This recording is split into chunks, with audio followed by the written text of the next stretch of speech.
Ravite Wellness Center, one-stop permanent solution for chronic diseases with integrated treatment.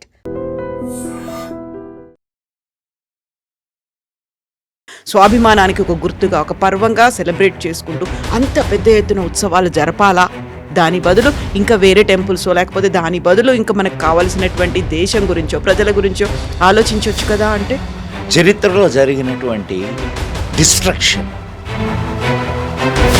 ఇప్పుడు మనం ఎన్నుకుంటున్నాం, ఎన్నికలు వస్తున్నాయి, మన ప్రభుత్వాన్ని మన కోసమే అనేటువంటి పాలన అనేది జరుగుతుంది. ఇంతకాలం జరగలేదంటారా? అది ఇప్పుడు కూడా జరగట్లేదు. సరే, మన్మోహన్ సింగ్ 10 సంవత్సరాలు పరిపాలించాడా? కానీ ఇప్పుడు జరుగుతున్నటువంటి ప్రధానమంత్రి నరేంద్ర మోదీ వచ్చిన తర్వాత హిందూ మతానికి, హిందూ ధర్మం పేరుతో ఎక్కువగా కార్యక్రమాలు చేస్తున్నారు. అందులో టెంపుల్స్ పరిరక్షణ కావచ్చు, టెంపుల్ కన్స్ట్రక్షన్ కావచ్చు, ఎక్కువ ఫోకస్ అంతా దీని మీదే ఉంది అనే మాట కాదంట. ఇది మత నిరపేక్ష రాజ్యం కావచ్చు, కానీ ధర్మ నిరపేక్ష రాజ్యం కాదు. మా నెహ్రూ ఏనాడు కూడా హిందువులకు చేసింది ఏమీ లేదు. కాంగ్రెస్ కూడా నేను చెప్తున్నాను.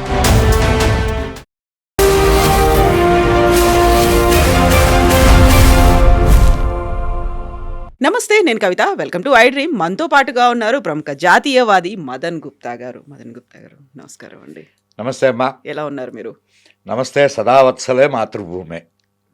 మాతృభూమి గురించి మనం మాట్లాడుకుంటున్నప్పుడు స్వాభిమాన్ పర్వ్ అని ఒక సోమనాథ్ దేవాలయానికి అంత పెద్ద ఎత్తున ప్రాధాన్యత, ప్రాముఖ్యత ఇవ్వాల్సిన అవసరం ఏముంది? ఒక 1000 ఏళ్ల క్రితం ద్వాదశ జ్యోతిర్లింగాల్లో మొట్టమొదటి అనుకున్నప్పుడు 1000 ఏళ్ల దాడిని తట్టుకుంది. మన స్వాభిమానానికి ఒక గుర్తుగా ఒక పర్వంగా సెలబ్రేట్ చేసుకుంటూ అంత పెద్ద ఎత్తున ఉత్సవాలు జరపాలా, దాని బదులు ఇంకా వేరే టెంపుల్స్ లేకపోతే దాని బదులు ఇంకా మనకు కావాల్సినటువంటి దేశం గురించో ప్రజల గురించో ఆలోచించవచ్చు కదా అంటే దిస్ ఇస్ కల్చరల్ రివైవల్.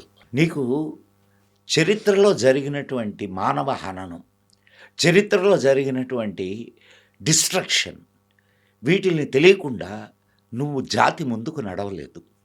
జాతి ముందుకు నడవాలి అని అంటే ముందు నీ పూర్వం జరిగినటువంటి విషయాలని నువ్వు అవలోకనం చేసుకోవాలి. చేసుకున్న తర్వాత మాత్రమే నువ్వు ముందుకు నడవగలవు. 1000 సంవత్సరాల క్రితం కరెక్ట్గా జనవరి ఇదే నెల 1026లో ఆ టెంపుల్ డిస్ట్రక్షన్ జరిగింది. అప్పటికి ముందు గజని 16 సార్లు దండెత్తాడు, కానీ 17వసారి వాడు సక్సీడ్ అయ్యాడు. ఎంత అద్భుతమైన టెంపుల్లో! మీరు గాలిలో శివలింగం నిలబడి ఉండేదమ్మా. శివలింగం గాలిలో నిలబడి ఉండేది. దాన్ని ముక్కలు చేస్తే ఆ ముక్కలు తీసుకొని అక్కడి నుంచి గుజరాత్ నుంచి మన తమిళనాడుకు వచ్చి తమిళనాడులో వాటిల్ని అవి ఇంకా ఉన్నాయి అవశేషాలు. నిన్న నేను ఢిల్లీలో వాటిని కలిశాను నేను. ఇది అంటే చరిత్రను అంత జాగ్రత్తగా కాపాడుతున్నటువంటి శక్తులు కూడా ఉన్నాయి ఇక్కడ. మనకు చరిత్ర ఏం చెప్పారనంటే, మన చరిత్రలో మన దౌర్భాగ్యం ఏంటంటే, మన చరిత్రను మనం రాసుకోకుండా వేరే వాళ్ళు రాసిన చరిత్రను మన చరిత్రగా మనం చదువుకుంటున్నాం. ఇది దౌర్భాగ్యకరమైన విషయం. మనకు స్వాతంత్రం అని అనడానికి కూడా నాకు నోరు రాదు. అది అధికార బదిలీ. ఎందుకలా? అధికార బదిలీయే. ఎందుకలా కాదు, అధికార బదిలీయే అది. మీరు ట్రాన్స్ఫర్ ఆఫ్ పవర్ అని ఉంటుంది. ఏదే బ్రిటిష్ వాళ్ళు వెళ్ళిపోతూ భారతీయులకు అప్పచెప్పినటువంటి పత్రం ఏదైతే ఉందో దాన్ని ట్రాన్స్ఫర్ ఆఫ్ పవర్ అంటారు. ఇప్పుడు మనం ఎన్నుకుంటున్నాం, ఎన్నికలు వస్తున్నాయి, మన ప్రభుత్వాన్ని మన కోసమే అనేటువంటి పాలన అనేది జరుగుతోంది. ఇంతకాలం జరగలేదంటారా? అది ఇప్పుడు కూడా జరగట్లేదు. ఇంతకాలం జరిగింది అనుకుంటున్నావా? సరే, మన్మోహన్ సింగ్ 10 సంవత్సరాలు పరిపాలించాడా? మనకు కావాల్సినటువంటి సంస్కరణలు కావచ్చు, మన దేశ అభివృద్ధి కోసం ఆర్థిక రంగంలో భారతదేశం హిందూ దేశమా కాదా? ఒక్కదానికి సమాధానం చెప్పు నాకు. హిందూ దేశమా కాదా భారతదేశం? ఈ మధ్యలో మళ్ళీ మనకి లౌకికము, సెక్యులరు ఇలాంటివన్నీ వచ్చాయి, అది కాదంటారా? అమ్మా, సెక్యులర్ అనే పదం ఎప్పుడు చేర్చబడింది ఈ రాజ్యాంగంలో? అసలు ప్రియాంబుల్ని మార్చడానికే లేదు అనేది రాజ్యాంగ కర్తలు నిర్దేశించినటువంటి విషయం. మరి ఇది సెక్యులర్ దేశం అయితే రాజ్యాంగం రాసేనాడు వాళ్ళు దాంట్లో సెక్యులర్ అనే పదాన్ని ఎందుకు పెట్టలేదు? ఆలోచించారా ఎవరైనా? సెక్యులర్ అనే పదము ఎప్పుడు దీంట్లో చొప్పించబడింది? మన రాజ్యాంగంలో ఎమర్జెన్సీ టైంలో చొప్పించబడింది. న్యాయస్థానాల నోరు నొక్కి, పార్లమెంటు నోరు నొక్కి ఆ 2 పదాలు సెక్యులర్, సోషలిస్ట్, ఈ 2 పదాలు ప్రియాంబుల్లో చేర్చబడ్డాయి. ప్రియాంబుల్ మార్చడానికే లేదనేది రాజ్యాంగం చెప్తుంది. అంటే ఇప్పుడు నువ్వు దొంగ సెక్యులరిజమేనా కాదా ఇది? అవునా కాదమ్మా? అండ్ రైట్, పోనీ హిందువు ఎప్పుడు సెక్యులరేనమ్మా. హిందువు సెక్యులర్ కాకపోతే ఈ దేశంలో ఒక్క ముస్లిం కానీ ఒక్క క్రిస్టియన్ కానీ బ్రతికేవాడా? సో ముందు నుంచి మన దేశంలో ఉన్నారు కదా వాళ్ళు. మన మన అదే నేను చెప్తుంది, భారతీయతను ముందు నుంచి ఉన్నారు. ముందు నుంచి హిందూ ఈ సెక్యులరిజము ఇవన్నీ లేనప్పుడు కూడా ఉన్నారు వాళ్ళు. అవునా కాదా? హ్మ్. వాళ్ళని బ్రతకనిచ్చారా లేదా హిందువులు? ఇక్కడ వాళ్ళు మసీదులు కట్టుకోవడానికి అవకాశం ఇచ్చారా? ఇచ్చారా లేదమ్మా? ఉంది. ఆ? మరి సెక్యులర్లా కాదా హిందువులు? హిందువే ఫెనటిక్ అయితే ఒక్క ముస్లిం ఉండడు, ఒక్క క్రిస్టియన్ ఉండడు ఈ దేశంలో. హ్మ్. అవునా కదా? సో హిందువుకి ప్రత్యేకంగా సెక్యులరిజం బోధించాల్సిన పని లేదు. కానీ ఈనాడు ఆ సెక్యులరిజం అనే పేరుతో హిందువుల నోళ్లు నొక్కుతున్నారు, హిందువుల గొంతులు బిసుకుతున్నారు. భారతదేశంలో తన దేశంలో తాను 2వ తరగతి పౌరుడిగా తయారయ్యాడు హిందువు. కానీ ఇప్పుడు జరుగుతున్నటువంటి ప్రధానమంత్రి నరేంద్ర మోదీ వచ్చిన తర్వాత హిందూ మతానికి, హిందూ ధర్మం పేరుతో ఎక్కువగా కార్యక్రమాలు చేస్తున్నారు. అందులో టెంపుల్స్ పరిరక్షణ కావచ్చు, టెంపుల్ కన్స్ట్రక్షన్ కావచ్చు, ఎక్కువ ఫోకస్ అంతా దీని మీదే ఉంది అనే మాట కాదంట. తప్పే ఉన్నది. This is your culture. Here the majority peoples are Hindus. కాదా? హిందువులు కాదా ఇక్కడ మెజారిటీ? అవును.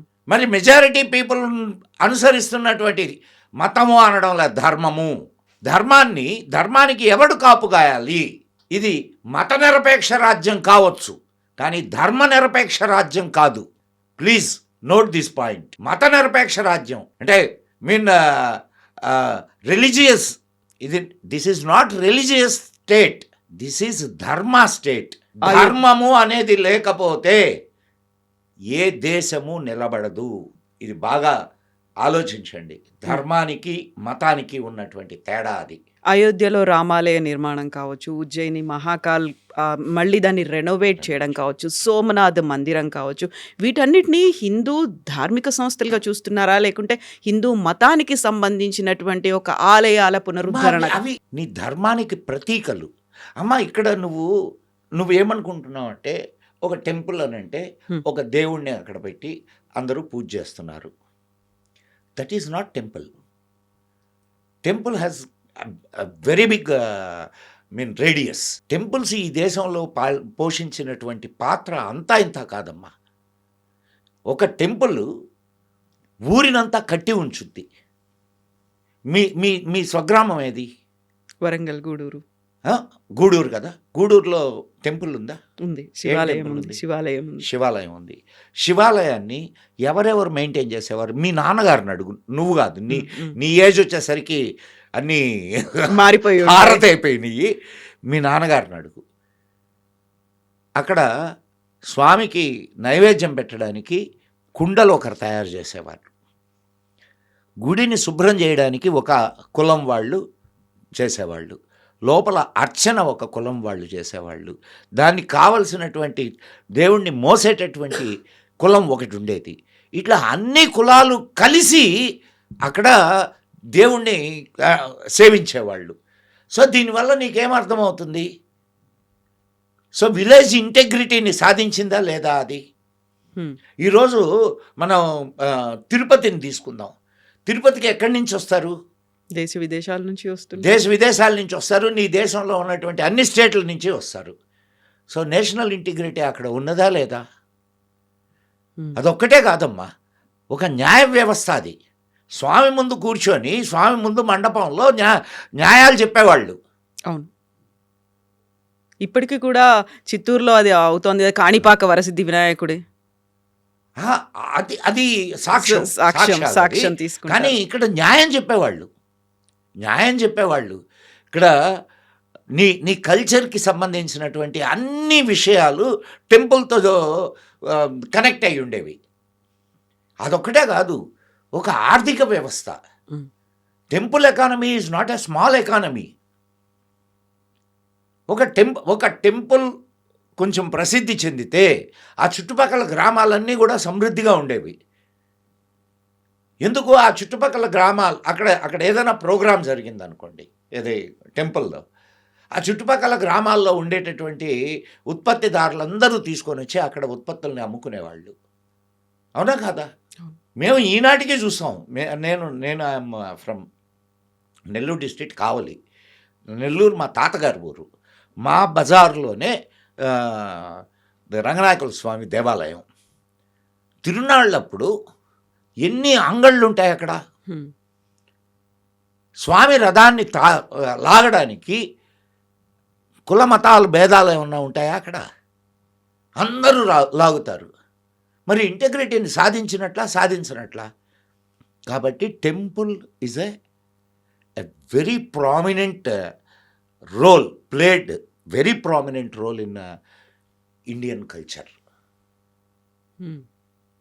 ఇప్పుడు సోమనాథ్ టెంపుల్ ఒక స్వాభిమాన్ పర్వ్ అని ఒక ఎందుకు చేస్తున్నారు?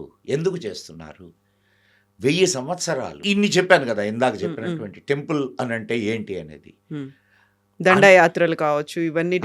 టెంపుల్ అంటే ఏందో అనేది నీకు అర్థమైంది కదా. మరి ఈ ముస్లిం మోకలు వీటిల్నే ఎందుకు టార్గెట్ చేసినాయి? దానికి 2 కారణాలు. ఒకటి కల్చర్ని డెస్ట్రాయ్ చేయడం, 2 ధనాన్ని దోచుకోవడం. దోపిడీదారులు వాళ్ళు దోపిడీకి వచ్చినటువంటి వాళ్ళు. వాడికి అందము అండ్ దేవుడు. ఇప్పుడు ఒక ఆలయం ఎంత అద్భుతమైనటువంటి శిల్ప ప్రకృతితో ఉంటుంది, అవన్నీ వాడికి అవసరంలే. వాడు ఇక్కడ ఉండే కల్చర్ని డెస్ట్రాయ్ చేయాలా, ఇక్కడ ఉన్నటువంటి ధనాన్ని దోచుకోవాలా. దాన్ని ఆఫ్ఘనిస్తాన్కి తీసుకుపోయారు. అక్కడ ఉండేటటువంటి ద్వారాన్ని 700 ఒంటెల మీద అక్కడ ఉన్నటువంటి సంపదను తీసుకొని పోయారు. మనకు స్వాతంత్రం వచ్చిన తర్వాత మొట్టమొదటి ఏం చేయాలా? జరిగిన విధ్వంసాలు ఏవైతే ఉన్నాయో భారతదేశంలో, ఆ విధ్వంసాలన్నింటినీ సరి చేసుకోవాల్సినటువంటి ఆత్మగౌరవం నీకు, అవన్నీ సరి చేసుకుంటే నీకు ఆత్మగౌరవం ఉంటుందా ఉండదా? నిన్న మొన్నటి దాకా మనం ఢిల్లీలో దాన్ని ఏమని పిలిచాం? ఏది అక్కడ స్టాచ్యూ పెట్టారు కదా, మన సుభాష్ చంద్రబోస్ స్టాచ్యూ. మనం ఒక కొలోనియల్ మైండ్ సెట్కి ఫిక్స్ అయిపోయామమ్మా. ఈ కొలోనియల్ మైండ్ సెట్ వలన మనం ఇంకా బానిస మనస్తత్వంలోనే ఉన్నాం. ఆ బానిస మనస్తత్వాన్ని పోగొట్టి మరలా నీ స్వాభిమానం నీకు రావాలి అని అంటే ఇట్లాంటి స్వాభిమాన్ పర్వులు జరగాల్సిందే. నీకు ఈనాటి వరకు ఏం చెప్పబడింది? అక్బర్ గ్రేట్, ఇంకొకడు గ్రేట్. నిన్ను దోచుకోవడానికి వచ్చి నీ స్త్రీలను చెరచి 1000 సంవత్సరాల కాలంలో ఎంతమంది చంపబడ్డారో తెలుసా నీకు? 1000 సంవత్సరాలు కాదు, కానీ 8 కోట్ల మంది హిందువులు చంపబడ్డారు. ప్రపంచంలో ఎవడైనా దీని గురించి ఆలోచిస్తున్నాడా, మాట్లాడుతున్నాడా? 8 కోట్ల మంది హిందువులు. హిందూ కుష్ పర్వతాలు అని అంటారు. హిందూ కుష్ అంటే హిందువులు ఆనందంగా జీవించే పర్వతం కాదు. కుష్ అంటే చంపడం. హిందువుల రక్తంతో తడిసినటువంటి పర్వతాలు అవి. పైనుంచి కింది దాకా ధారాళంగా పారింది అని అటువంటి మానవ హననం జరిగింది ఇక్కడ. కానీ అవన్నీ కప్పిపెట్టారు. కప్పిపెట్టి మనల్ని దోచుకోవడానికి వచ్చినటువంటి వాళ్ళని హీరోలను చేశారు.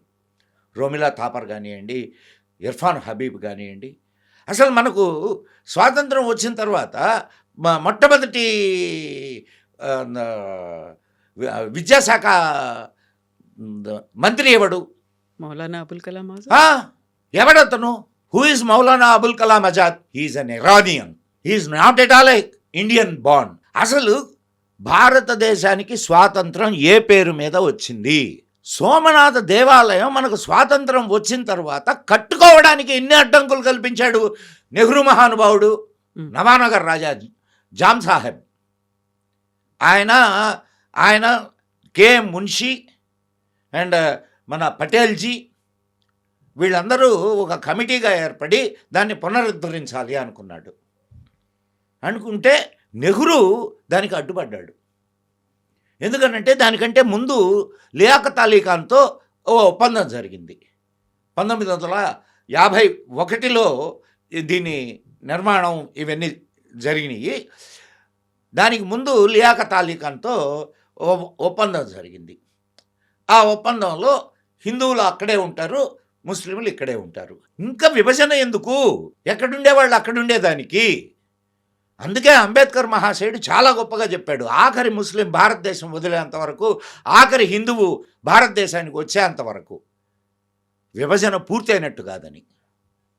సో అండ్ ఆనాడు ప్రభుత్వం డబ్బు మాకు అవసరం లేదు, మేము మా ఆలయాన్ని కట్టుకుంటాం, ఇది మా కల్చరల్ రివైవల్ అని చెప్పి వీళ్ళందరూ ఆలయ నిర్మాణాన్ని మొదలుపెట్టారు.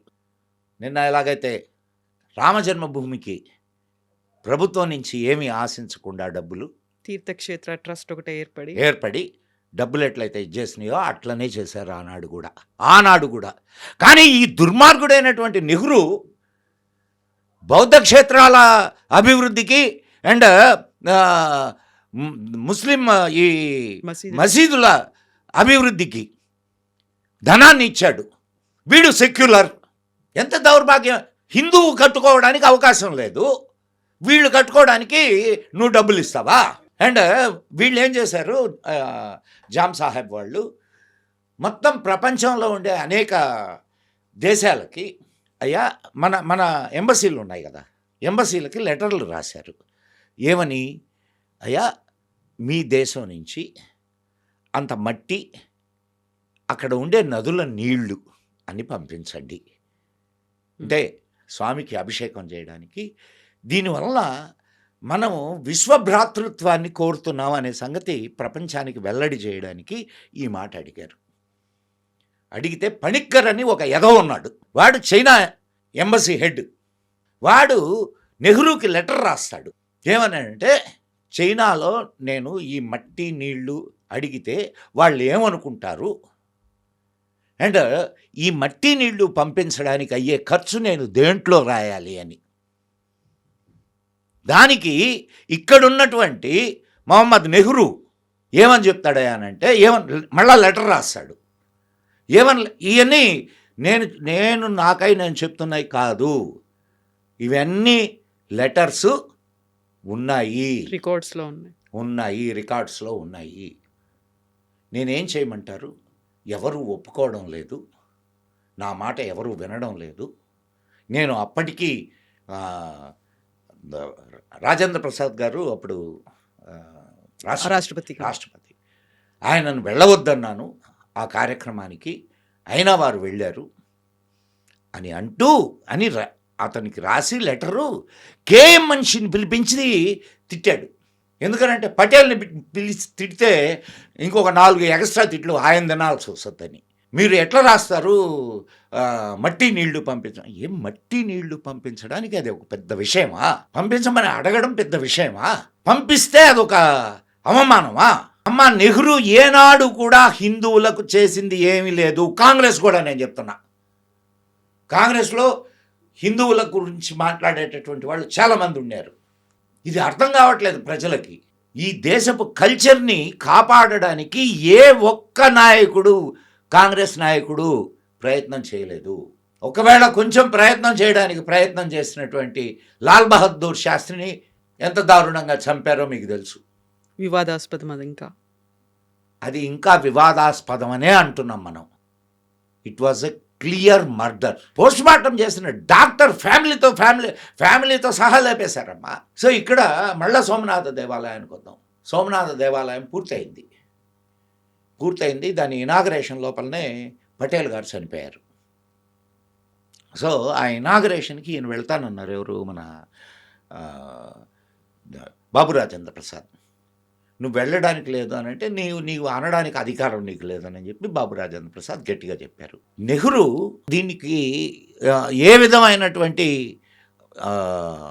ప్రచారం ఇవ్వద్దు అని చెప్పి తన చేతిలో ఉన్నటువంటి ఆల్ ఇండియా రేడియోకి లెటర్ రాస్తాడు. ఆల్ ఇండియా రేడియోకి లెటర్ రాశాడు. That was not రిలేడ్.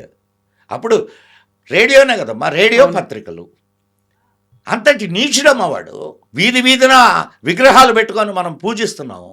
ఇప్పుడు ఒక దేవాలయాన్ని కట్టడం అది మన స్వాభిమానానికి చిహ్నం అన్నప్పుడు ఆ తర్వాత రివైవల్ తర్వాత ఏ ఏ కార్యక్రమాలు చేస్తారు, ఏం చేస్తారు? కేవలం అక్కడికి వెళ్ళి దర్శనాలు చేసుకొని రావడం. ఇది హిందూ ఆత్మవిశ్వాసాన్ని పెంపొందించేటటువంటి కార్యక్రమం. అక్కడ నువ్వు చూసేది ప్రస్తుతం ఉన్న దేవాలయం కాదు. హ్మ్. నువ్వు బాగా గుర్తుపెట్టుకోమ్మా, ప్రస్తుతం ఉన్న దేవాలయం కాదు. ఆ చరిత్ర, దాని విధ్వంసం, దాని నిర్మాణం వెనుక ఉన్నటువంటి దాష్టీకాలు. ఆ ప్రదేశానికి వెళితే సోమనాథ దేవాలయానికి నేను విజిట్ చేసినప్పుడు హ్మ్. ఎంత అంటే ఉద్వేగానికి గురి అయ్యానో నాకు తెలుసు. ఈనాటికి నువ్వు కాశీ దేవాలయంలోకి ఎంటర్ అవుతూ ఉంటే మసీదు పక్క నుంచి గోడలు కనిపిస్తాయి నీకు, ఈ దేవాలయం గోడలని. ఏంటి బ్రదర్హుడ్? ఎక్కడ brotherhood? Krishna Janmasthan is a shear title dispute. ఇవన్నీ ప్రజలకు తెలియాలమ్మా. ఇప్పుడు ఏమ్మా, నేను ఇందాక నుంచి నువ్వు చెప్తున్నావు సెక్యులర్ కంట్రీ కదా అని అంటున్నావా లేదా? మరి సెక్యులర్ కంట్రీ చేతిలో హిందువుల దేవాలయాలు ఎందుకు ఉండాలా? ఎండోమెంట్ యాక్ట్ ఆధీనంలో. Endowment and Devaswom board Kerala. తమిళనాడులో వాడేమంటాడు? స్టాలిన్ హిందూ ధర్మం నాశనం కావాలంటాడు. స్టాలిన్ కొడుకు హిందూ ధర్మం నాశనం కావాలా అంటున్నాడు. కానీ హిందూ దేవాలయాల నుంచి వచ్చే సొమ్ము తినడానికి మాత్రం నువ్వు ఒక హిందువు ఆలోచించాల్సినటువంటి విషయం అమ్మా ఇది. సెక్యులర్ దేశం అంటావు, మళ్ళా మా దేవాలయాలు సొమ్ములు తింటావు. మా దేవాలయాల్లో మళ్ళా అన్యమతస్తులు పనిచేస్తారు. తిరుమలలో 3,000 మంది అన్యమతస్తులు పనిచేస్తున్నారు. 3,000 మంది అమ్మా. ఏది సెక్యులరిజం? ఇవన్నీ తెలియడానికే, ఇవన్నీ ఆలోచించడానికే స్వాభిమాన పర్వ్. తమ ప్రయోజనాల కోసం, హిందూ ప్రయోజనాల కోసం ఎప్పుడైతే హిందువు బయటకు వచ్చి ఓట్ చేయగలడో అప్పుడు హిందూ ప్రయోజనాలు కాపాడబడతాయి. కాబట్టే ఈ స్వాభిమాన పర్వ్. ఎస్ అండి, thank you so much. Thank you.